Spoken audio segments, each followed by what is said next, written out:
Vamos a estudiar el tema Dios cumplirá su propósito en mí, la última gran lección de Elías. Jehová cumplirá su propósito, dice el Salmo 138, versículo 8. Jehová cumplirá su propósito en mí. Tu misericordia, oh Jehová, es para siempre. No desampares la obra de tus manos. Si hay un mensaje que podemos enseñar acerca de la pasión y cómo cumplir el propósito de Dios, uno de ellos es la historia del profeta Eliseo. Vamos a hacer un resumen y contexto para poder entrar en esta historia. En el libro de Reyes se relata la historia del rey Acab. Él fue un mal rey y se casó con una mujer pagana, se casó con Jezabel. En Primera de Reyes, capítulo 16, versículo 30, dice: y reinó Acab, hijo de Omri, sobre Israel en Samaria 22 años. Y Acab, hijo de Omri, hizo lo malo ante los ojos de Jehová, más que todos los que reinaron antes de él. Pues esta historia está escrita, y este hombre tiene una mala reputación porque se portó muy mal y tuvo una gran responsabilidad delante de Dios. Mire lo que pasó en el versículo 4, más adelante en el capítulo 18. ¿Qué hizo la esposa de Acab con el pueblo de Dios? Porque cuando Jezabel destruía a los profetas de Jehová, persecución a los predicadores.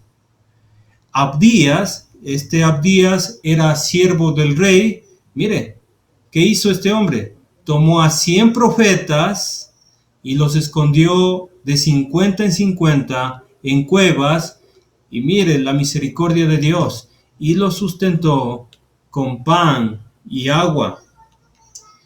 Elías, él no sabía esto, él no sabía si había más profetas, pero él era el profeta de Dios.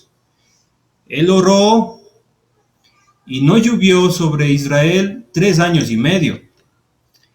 Bueno, más adelante podemos ver que Elías destruyó a 450 profetas de Baal y 400 profetas de Acera. Fue increíble. Fuego del cielo cayó y los consumió. Elías, luego de hacer este milagro, subió al monte Carmelo y nuevamente oró al Señor, y vino la lluvia sobre Israel. En Santiago capítulo 5, versículo 17, este hombre Santiago, inspirado por el Espíritu Santo, hace un resumen y dice: Elías era hombre sujeto a pasiones semejantes a las nuestras. Era como nosotros, tenía carne y hueso. Y oró fervientemente para que no lloviese, y no llovió sobre la tierra por 3 años y 6 meses. Luego de hacer esto, después de haber orado y la lluvia regresó, Elías cayó en una depresión muy grande. Se sentó debajo de un enebro y el Señor lo envió a Horeb. Elías subió al monte de Horeb, donde fue fortalecido por Dios, aunque estaba en una depresión tan grande. Podemos ver esto y qué sentía en el capítulo 19, versículo 14.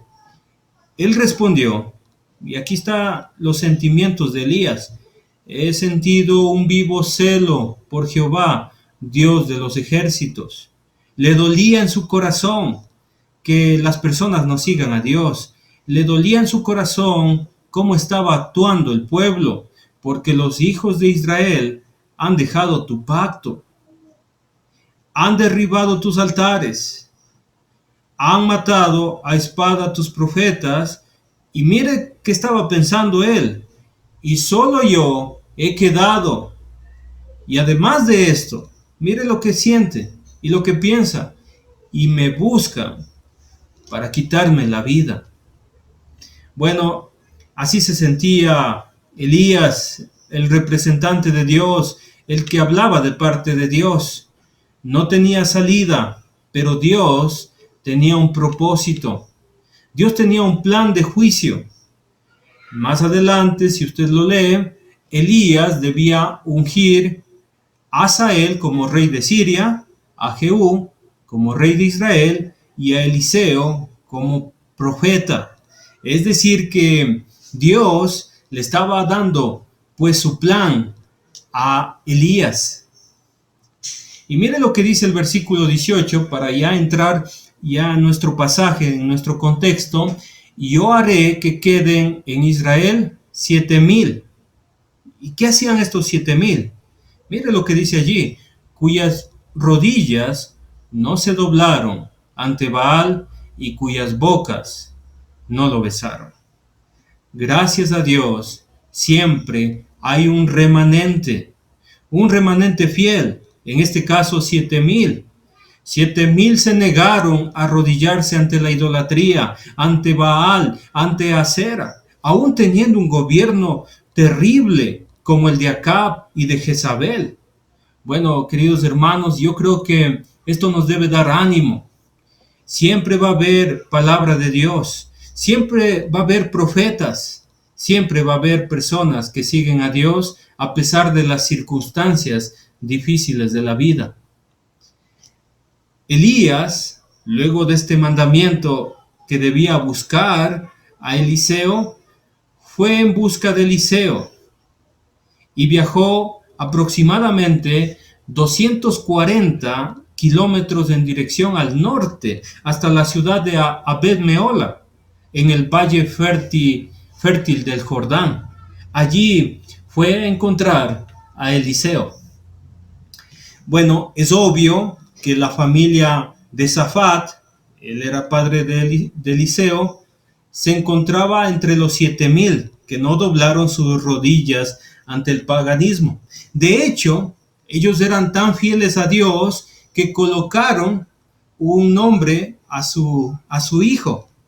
Y es un precioso nombre. Espero que si usted tiene un niño por nacer, pueda considerar esto. Eliseo significa Dios es salvación. Esta familia tenían un hijo que iba a ser el profeta de Israel.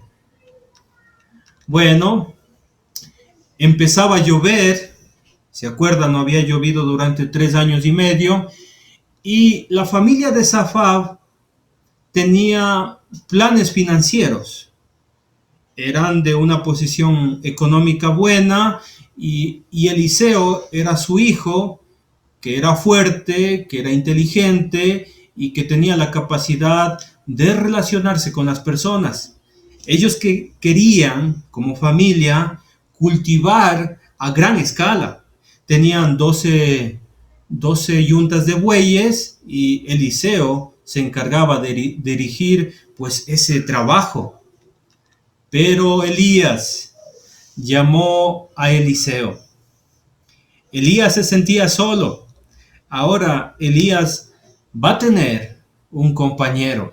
Eliseo no va a soltar a Elías, va a ser siempre su mano derecha. Y lo llamó de forma particular. De hecho, Elías se muestra en toda la historia como un ermitaño, una persona que le gusta estar solo.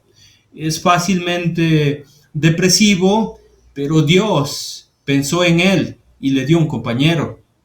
Bueno, echó su manto sobre Eliseo, y este manto, según la traducción Septuaginta, la traducción de griego, se traduce literalmente piel de oveja. Bueno, lo que pasó aquí fue que Eliseo corrió al llamamiento de Dios.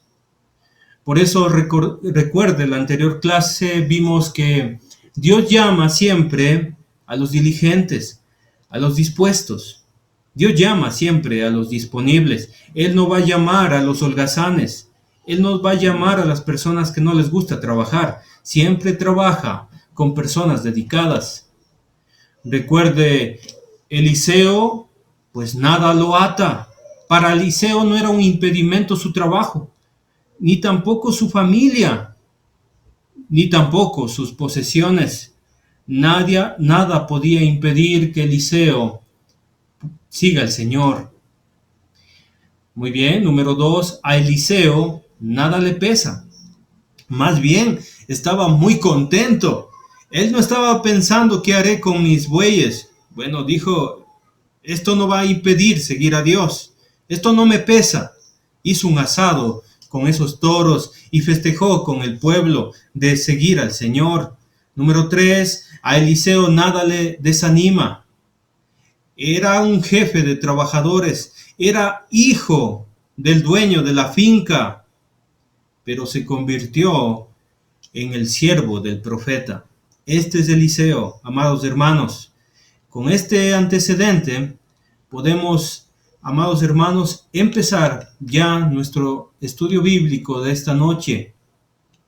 Y vemos a un Eliseo sirviendo a Elías. Sirvió a Elías en un periodo aproximadamente de 10 años. Imagínense, 10 años aprendiendo, 10 años capacitándose para convertirse luego en el profeta de Dios.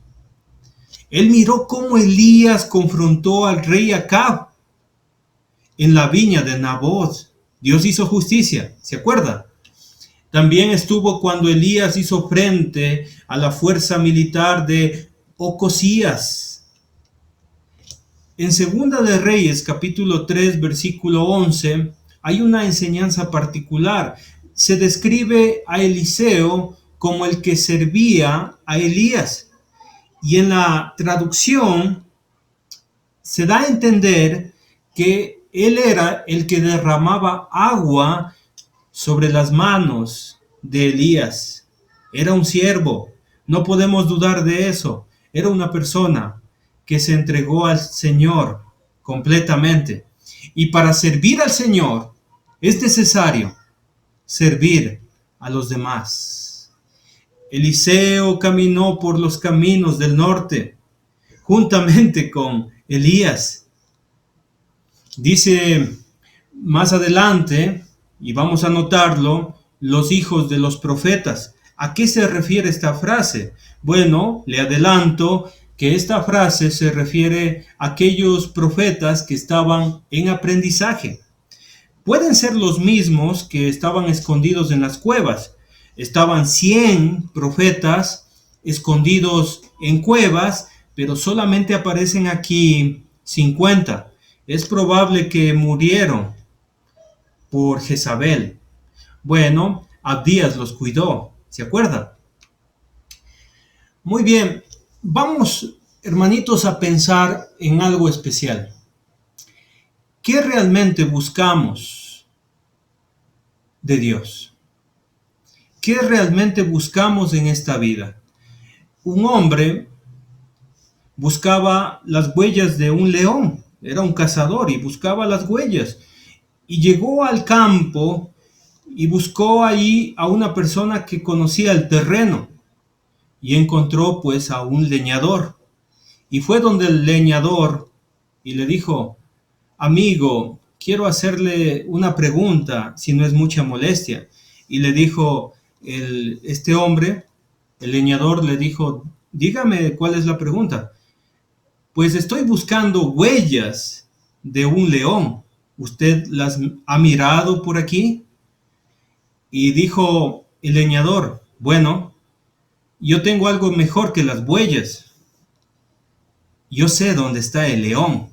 Quiero llevarle allí. ¿Qué le parece? Y este hombre que buscaba las huellas del león dijo: no. Se llenó de temor y dijo: no, yo solamente quiero las huellas.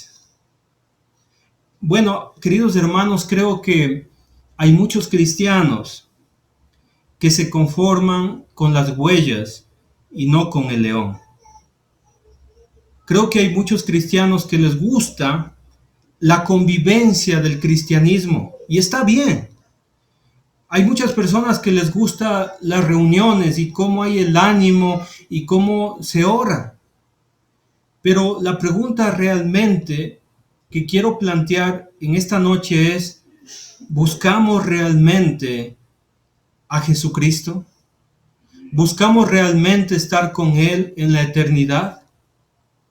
Lamentablemente, hay personas solamente que les gusta el ambiente, pero no tienen la pasión, no tienen el amor completo al Señor.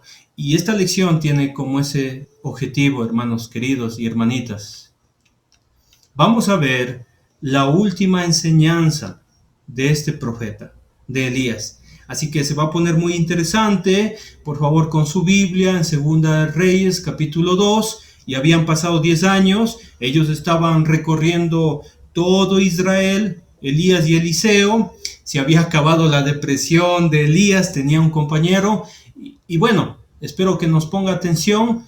Mire la pantalla si no tiene Biblia y vamos a continuar con este estudio bíblico. Versículo 1. Aconteció que cuando quiso Jehová alzar a Elías en un torbellino al cielo, Elías venía con Eliseo de Gilgal. Es el primer lugar, ponga mucha atención. Gilgal, versículo 2. Y dijo Elías a Eliseo: quédate ahora aquí, porque Jehová me ha enviado a Betel, segundo lugar. Y Eliseo dijo: vive Jehová, y vive tu alma, que no te dejaré.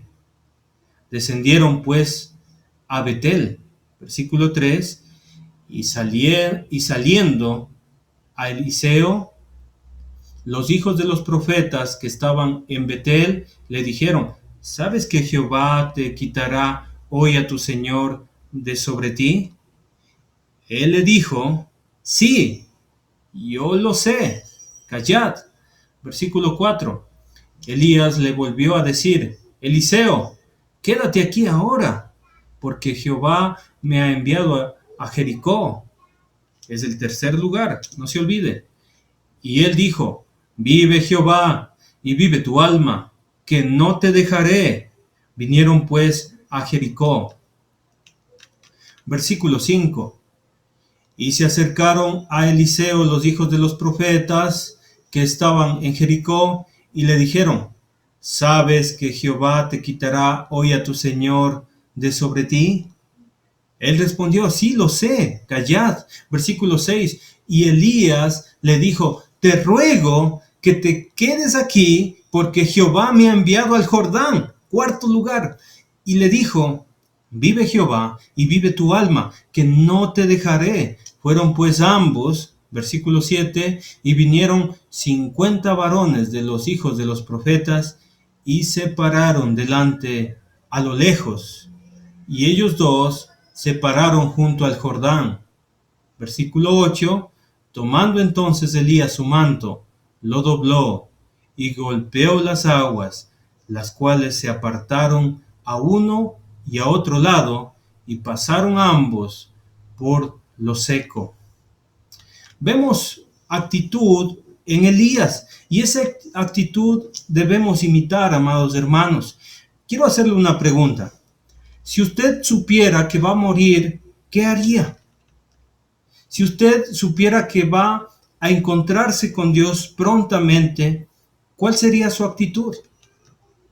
Elías sabía que iba a ser llevado por Dios al cielo, pero podemos ver que Elías continúa trabajando para Dios. Sigue preparando a Eliseo, pues nosotros sabemos que Jesucristo va a venir. Sabemos que cualquier momento vamos a ir ante la presencia de Dios, pero ¿cómo queremos que nos encuentre Dios? ¿Cómo queremos? Eliseo, además, también tiene una buena actitud. Sabe que su profeta va a irse y él no va a despegarse de Elías. Él no va a despegarse. Espero, amado hermano, que si viene el Señor, usted esté preparado. Que yo esté preparado para la muerte. Que estemos preparados para la segunda venida del Señor. Hay 4 lugares, voy a repetirlo. Gilgal, que está al lado del río Jordán. Betel, que está más a la izquierda en el mapa, usted lo puede mirar ahí, y de Betel descendieron a Jericó. Bueno, de Jericó pasaron al río Jordán. Estos fueron los lugares que recorrieron, pues Elías y Eliseo van a tener gran enseñanza para nosotros. Tienen un valioso significado. El pueblo de Israel anteriormente pasó por grandes lugares. Usted se acuerda, Israel estuvo en Egipto. En Egipto estaba como esclavo, pero el Señor los sacó con mano poderosa, los salvó y fueron al Sinaí. En el monte de Sinaí recibieron los mandamientos de Dios, pero luego de eso ellos fueron llevados al desierto. Lo que estamos viendo, y estos lugares que vamos a detenernos, son lugares por donde el pueblo de Israel iba a pasar o pasó después de haber salido del desierto.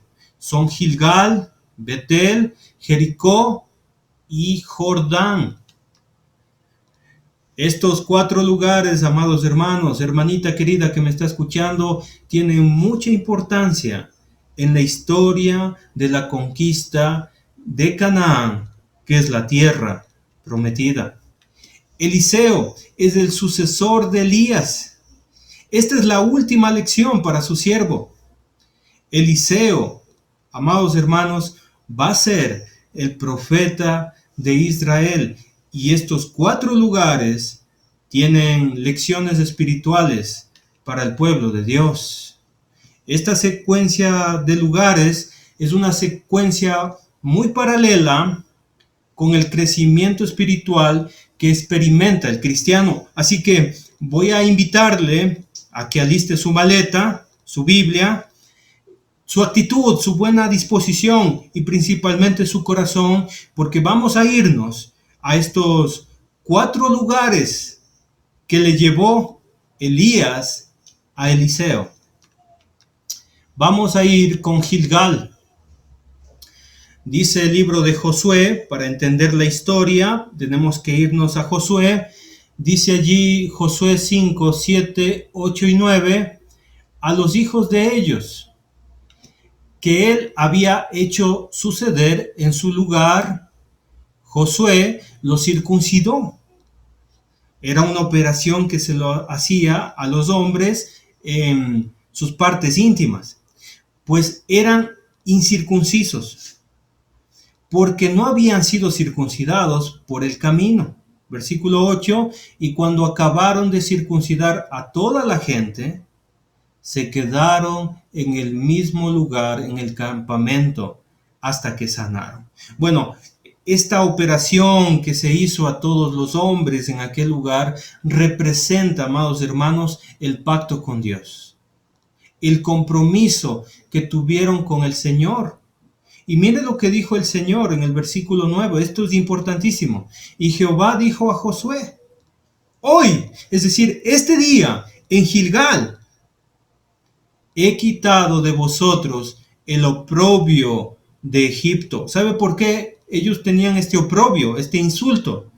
Porque ellos salieron de Egipto y ellos pues no estuvieron en buenas condiciones, sino que estuvieron vagando 40 años por el desierto. Pues Egipto se burlaba y decía, aquí eran esclavos por lo menos y pasaban y dormían bien.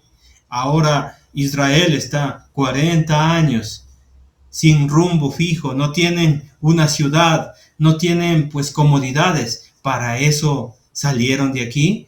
Ese era lo oprobio. Pero Dios quitó en este lugar, en Gilgal, el oprobio de Israel, por lo cual el nombre de aquel lugar fue llamado Gilgal hasta hoy.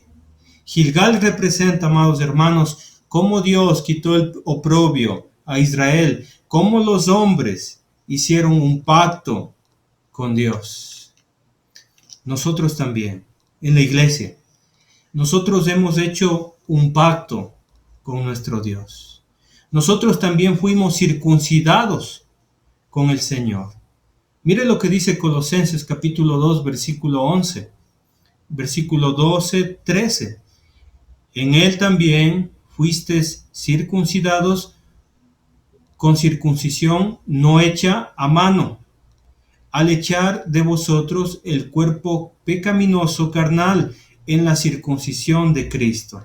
Hemos sido circuncidados, amados hermanos. Todos nosotros, hombres y mujeres. ¿Cómo? ¿Cómo sucedió esto? Pues no es una circuncisión como Israel, sino una circuncisión espiritual. Cuando usted se bautizó, cuando yo me bauticé, versículo 12, sepultados con él en el bautismo, en el cual fuisteis también circuncidados con él, mediante la fe en el poder de Dios que levantó de los muertos. ¡Qué maravilloso! ¡Qué maravilloso! Versículo 13, y a vosotros, estando muertos en pecados y en la incircuncisión de vuestra carne, os dio vida juntamente con él, perdonándoos todos los pecados. Si para los israelitas Gilgal representaba el pacto y representaba quitar el oprobio, para nosotros también el bautismo representa que el Señor quitó todos nuestros pecados. Gracias al sacrificio de nuestro Señor Jesucristo.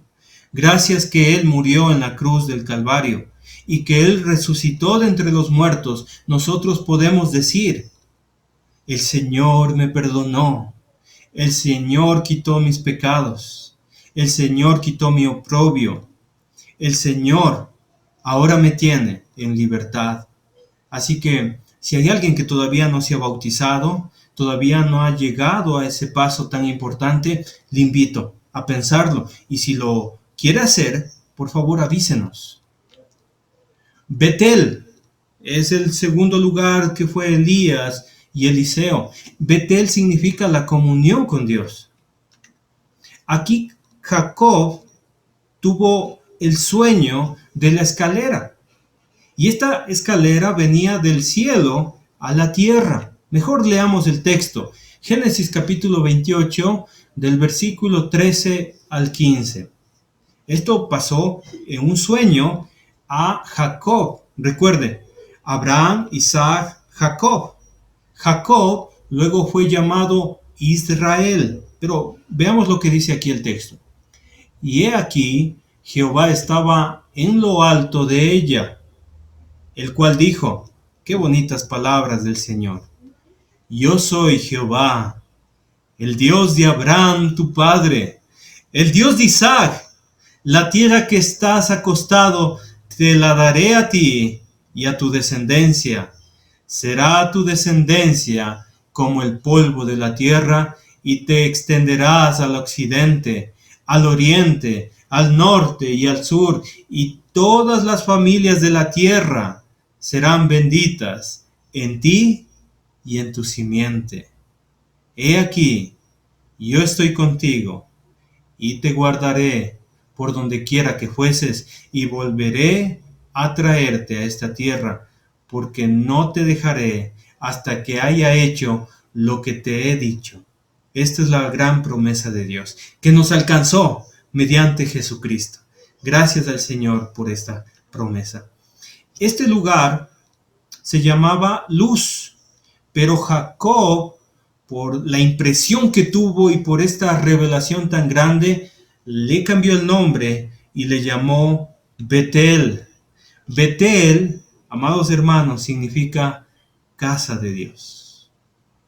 Amados, yo quiero pues decirle, probablemente usted necesita estar aquí, en la casa de Dios, en esta comunión, gozando de las promesas de Dios. Pues Elías pasó por aquí, por Betel, y esta fue una lección para él. Él conocía la historia, pues usted también la conoce. Le invito a estar en comunión con Dios. Le invito a sentirse en la casa de Dios, porque Jacob se sintió en la casa de Dios y cambió esa tierra que se llamaba Luz al nombre Casa de Dios. Nosotros también somos llamados, y somos llamados por el apóstol Juan a estar en comunión con Dios. En el Evangelio, en la carta del evangelista Juan, capítulo 1, versículos 5, 6 y 7, nos habla acerca de la comunión. Este es el mensaje que hemos oído de él y os anunciamos. Dios es luz. ¿Se acuerda cómo se llamaba Betel? Interesante. Y no hay tinieblas en él. Si decimos que tenemos comunión con él y andamos en tinieblas, mentimos y no practicamos la verdad.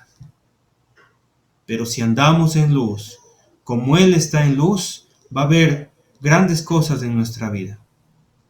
Amados hermanos, si caminamos en luz, si vivimos en luz, vamos a tener comunión unos con otros.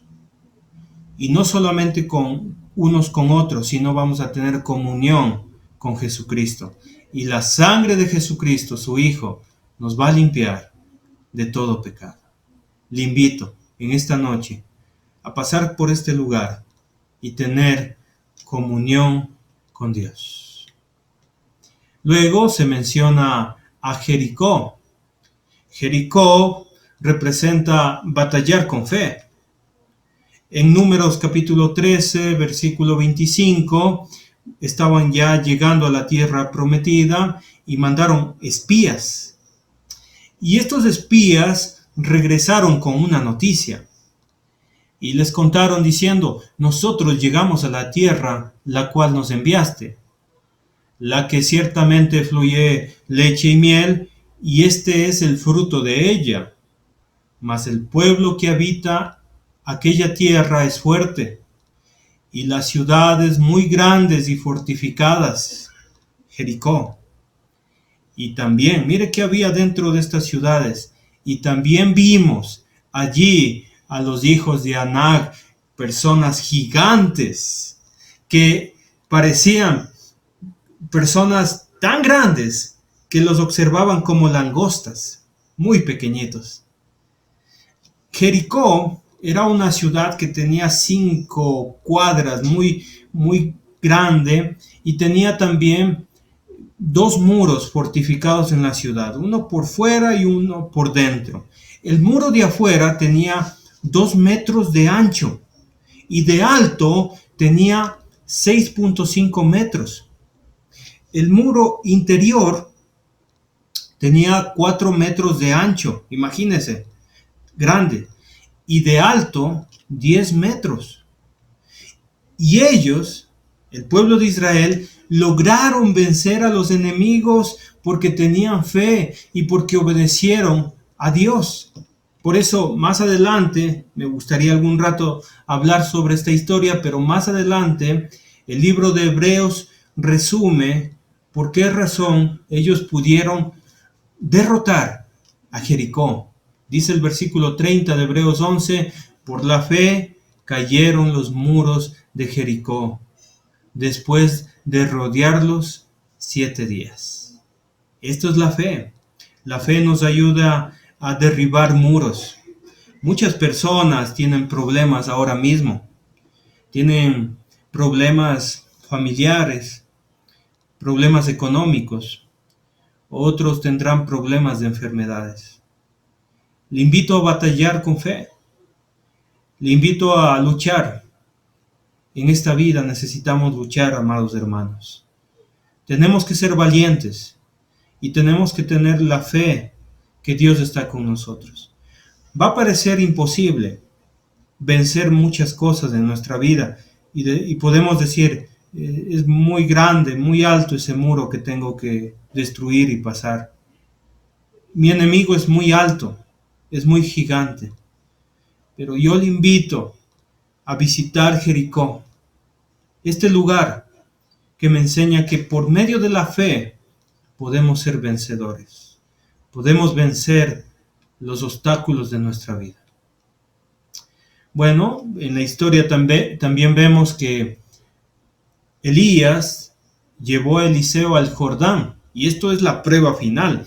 Le invito a leer nuevamente Segunda de Reyes capítulo 2 versículo 7. Vinieron 50 varones de los hijos de los profetas y se pararon delante a lo lejos. Bueno, ¿qué estaba pasando aquí? Dice allí más adelante, y ellos dos se pararon junto al Jordán. Es interesante, amados hermanos, que los profetas se mantuvieron pues de lejos y solamente estaban frente al Jordán Elías y Eliseo. Era un río muy caudaloso. Probablemente a las orillas sí se podía estar, pero a la mitad había mucho caudal. Y Eliseo, amados hermanos, quiero que piensen en él, estaba dispuesto a todo. Él estaba dispuesto y él no sabía qué iba a pasar. Probablemente estaba dispuesto a pasar nadando el río o a caminar, no sé. Eliseo nos ayuda a entender que el cristiano debe confiar completamente en Dios. Si Dios nos está haciendo pasar por esta vida, por dificultades, por pruebas, debe ser por algo. Muchas personas tal vez ya se rinden por la dificultad y por lo complicado que se ponen las tribulaciones. Pero Eliseo nos da ese ejemplo precioso a confiar en su maestro y a seguir a pesar de las dudas, a pesar de las incertidumbres, seguir. Mire lo que pasó en el versículo 8. Tomando entonces Elías su manto, lo dobló. ¿Y qué hizo con el manto? Golpeó las aguas, las cuales se apartaron a uno y a otro lado y pasaron, mire qué increíble, ambos por lo seco. Qué maravilloso. Dios hizo lo imposible para que pudieran pasar al otro lado. Esto no puede ser hecho por un hombre, pero sí por Dios. Eliseo pasó al otro lado por la fe que tuvo y porque tuvo confianza en Dios. Pasaron, y es interesante, amados hermanos, de la tierra prometida al desierto. Pasaron donde estaban en un lugar cómodo, donde ya se calmaron las tribulaciones. ¿Se acuerda que no había llovido? Ahora era una tierra que sí fluía leche y miel, que volvió a producir. Estaba lloviendo, es un lugar cómodo, pero Eliseo está dispuesto a estar nuevamente en el desierto. Está dispuesto a cruzar el río por Dios. Tenemos la fe suficiente, amados hermanos, para ir donde Dios nos lleve. ¿Está dispuesto a seguir la voluntad de Dios? ¿Está dispuesto a tener paciencia sobre las pruebas y confiar completamente en Dios? Bueno, esta lección nos enseña que sí. Probablemente usted está en esta prueba final, pero le invito a confiar en Dios. Le invito a tener la fe que tuvo Eliseo y esperar el milagro de Dios. Eliseo es un discípulo verdadero. Mire lo que dice el versículo 2, solamente las frases. Quédate ahora aquí, le dice Elías, porque Jehová me ha enviado a Betel. Y Eliseo, mire, vive Jehová y vive tu alma, que no te dejaré. ¿Y qué pasó? Descendieron pues a Betel. Más abajo en el versículo 4, otra vez Elías le dice, Eliseo, quédate aquí ahora, porque Jehová me ha enviado a Jericó. Y él le respondió, vive Jehová y vive tu alma, que no te dejaré. Vinieron pues a Jericó. Y esta frase se repite otra vez. Mira el versículo 6.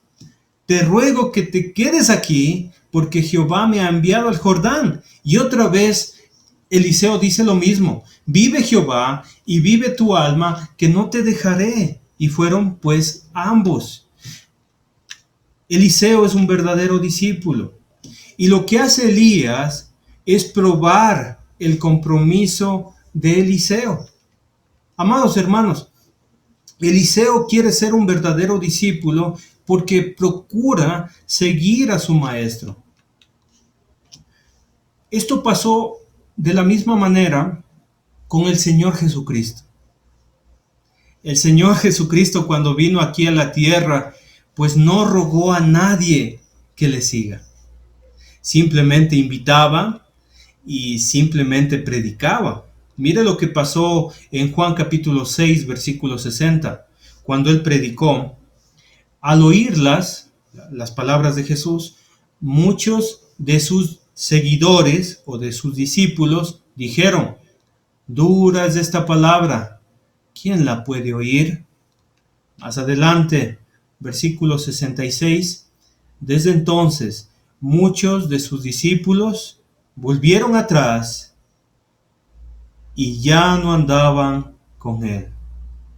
Versículo 67. Y mire este reto que el Señor Jesucristo les hace a sus discípulos, a los 12. Dijo entonces Jesús a los 12: ¿quieres acaso iros también vosotros? ¿Quieren irse ustedes también? Verso 68. Mire lo que responde Simón. Pedro dijo lo siguiente: Señor, ¿a quién iremos? Tú tienes palabras de vida eterna, y nosotros hemos creído y conocemos que tú eres el Cristo, el Hijo del Dios viviente. Amados hermanos, muchas veces nosotros podemos estar en la misma situación. Podemos ser tentados a dejar el camino de Dios por las circunstancias y por lo difícil. Pero yo le animo a luchar esta vida cristiana, a ser discípulos verdaderos que seguimos al Señor a pesar de las malas circunstancias que pasan en nuestra vida. A pesar que obedecer a Dios implique entregarse completamente, incluso hasta la muerte, que nos persigan a causa de Cristo. Debemos seguir al Señor. Pues si le preguntan: ¿ya quieres desistir de tu cristianismo? ¿Deja de ser cristiano? ¿A quién iremos? Cristo tiene palabra de vida eterna. Él es el Cristo. Él es el Hijo de Dios. Y es interesante, en el versículo 3 y en el versículo 5, que aparece la palabra callad. Esto fue preguntas que hicieron los hijos de los profetas, y saliendo a Eliseo, los hijos de los profetas que estaban en Betel le dijeron: ¿sabes que Jehová te quitará hoy a tu señor de sobre ti? Y él les dijo: sí, yo lo sé, callad. Más abajo pasó lo mismo, y esto pasó en Jericó, y él también dijo: sí, yo lo sé, callad. La palabra callad viene del hebreo hashá, que significa hacer callar o mantenerte quieto, apaciguar, guardar silencio, hacer silencio significa. En otras palabras, les está diciendo Eliseo a los otros profetas que son aprendices, les está diciendo: guarden silencio, porque estamos aprendiendo. Qué maravilloso es esta enseñanza. Cuando nosotros escuchamos la palabra de Dios, cuando nosotros estamos aprendiendo de sus santas enseñanzas, debemos tener esta actitud. Cuando nosotros callamos, vamos a escuchar, pero si nosotros seguimos hablando, pues no vamos a escuchar. Yo le invito que cuando hay un estudio bíblico, ponga toda la atención. Yo le invito a respetar la santa palabra de Dios. Como lo dijo Isaías al principio en el capítulo 1, dijo: bueno, oíd cielos, oíd tierra. ¿Por qué? Porque Jehová ha hablado. Es decir, que cuando Dios habla, nosotros debemos callar. Esta enseñanza también aprendemos de esta historia maravillosa. Bueno, como conclusión, hemos pasado por 4 lugares maravillosos: Gilgal, Betel, Jericó, Jordán. Por esos 4 lugares Voy a recordarle, Gilgal representa hacer un pacto con Dios. Si usted todavía no ha hecho un pacto, le invito a comprometerse con Dios. Betel significa tener comunión con Dios, significa sentirse en la presencia de Dios, en la casa de Dios, y probablemente usted necesite esa paz, esa tranquilidad, esas promesas de Dios en su vida espiritual. Tal vez su casa necesite habitar en la casa de Dios. Probablemente usted necesite estar en Jericó. Es decir, usted tiene problemas, tiene dificultades, pero usted puede pelear con fe, con confianza en Dios. Y lo imposible se va a hacer posible porque nosotros tenemos fe. Y no importa la enfermedad, no importa la angustia, no importa la falta de dinero, no importa el problema que tengamos, si nosotros tenemos a Dios en nuestras vidas. O probablemente usted esté en su prueba final y usted esté en el Jordán y que parezca imposible pasar al otro lado y que pasar al otro lado signifique perder nuestras comodidades, pues yo le invito a superar la prueba, a tener fe en Dios, para que Dios haga el milagro en nosotros. Les recuerdo el Salmo 138, versículo 8. Jehová cumplirá su propósito en mí. Tu misericordia, oh Jehová, es para siempre. No desampares la obra de tus manos. Que Dios les bendiga, amados hermanos. Que Dios les guarde. Y gracias por la oportunidad.